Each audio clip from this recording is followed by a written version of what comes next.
అమెరికాలో ఫ్లోరిడా స్టేట్లో 11 ఏళ్ల అబ్బాయినైతే పోలీసులు అరెస్ట్ చేయడం జరిగింది. అది ఏంటి, ఎందుకు అనే వివరాలు, దాని గురించి సంబంధించిన డీటెయిల్స్ అయితే నేను డిస్క్రిప్షన్లో మీ అందరికీ షేర్ చేస్తాను. ప్రతి ఒక్కళ్ళు అయితే తప్పకుండా చూడండి. ఇప్పుడు విషయంలో అమెరికాలో ఫ్లోరిడా స్టేట్లో స్కూల్లో జరిగిన ఒక ఇన్సిడెంట్, 11 ఏళ్ల అబ్బాయినైతే పోలీసులు అరెస్ట్ చేయడం జరిగింది. అది ఎందుకు అంటే 11 ఇయర్స్ కిడ్ స్కూల్లో బెంచ్ మీద, డెస్క్ మీద ఏం చేశాడంటే కిల్ లిస్ట్ అని చెప్పేసి వాళ్ళ క్లాస్మేట్స్ నేమ్స్ అవి కొన్ని రాశారు. అది టీచర్ అనేది అబ్జర్వ్ చేశారనమాట. టీచర్ చూసి దాన్ని కాప్స్కి ఇన్ఫార్మ్ చేశారు. కాప్స్ అయితే వచ్చి ఆ పిల్లవాడిని కస్టడీలోకి తీసుకున్నాడు. సో ఇదంతా కూడా ఫ్లోరిడాలో ఇప్పుడు ఒక హాట్ టాపిక్గా నడుస్తుంది.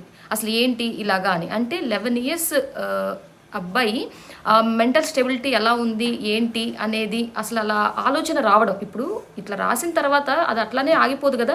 మేబీ రేపు ఎప్పుడైనా తను నిజంగానే ఆ పిల్లల్ని ఏదన్నా చేస్తే ఎంత ప్రమాదమో కదా. సో అలాంటి ఆలోచన రావడం అనేది కూడా అసలు కరెక్ట్ కాదు. మన పిల్లల్ని మనం చాలా జాగ్రత్తగా అబ్జర్వ్ చేసుకుంటూ ఉండాలి. వాళ్ళ మెంటల్ స్టేబుల్ ఎప్పటికప్పుడు మనం పరిశీలిస్తూనే ఉండాలన్నమాట. నాకు 2 పిల్లలు ఉన్నారు. నేను అన్నీ ఫేస్ చేస్తూనే ఉంటాము. మనం అన్నీ కూడా మనకి తెలియాలి అనేది లేదు వాళ్ళ గురించి.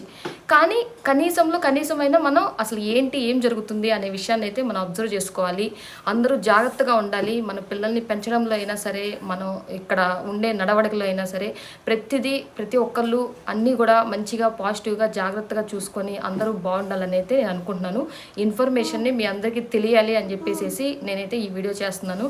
సో ఈ విషయాన్ని ప్రతి ఒక్కళ్ళు అయితే తెలుసుకొని జాగ్రత్తగా మన పిల్లల్ని, మన ఫ్యామిలీని జాగ్రత్తగా చూసుకునే రెస్పాన్సిబిలిటీ అయితే మనదే. సో మళ్ళీ నెక్స్ట్ వీడియోలో నెక్స్ట్ విషయం గురించి అయితే మీ ముందుకు వస్తాను.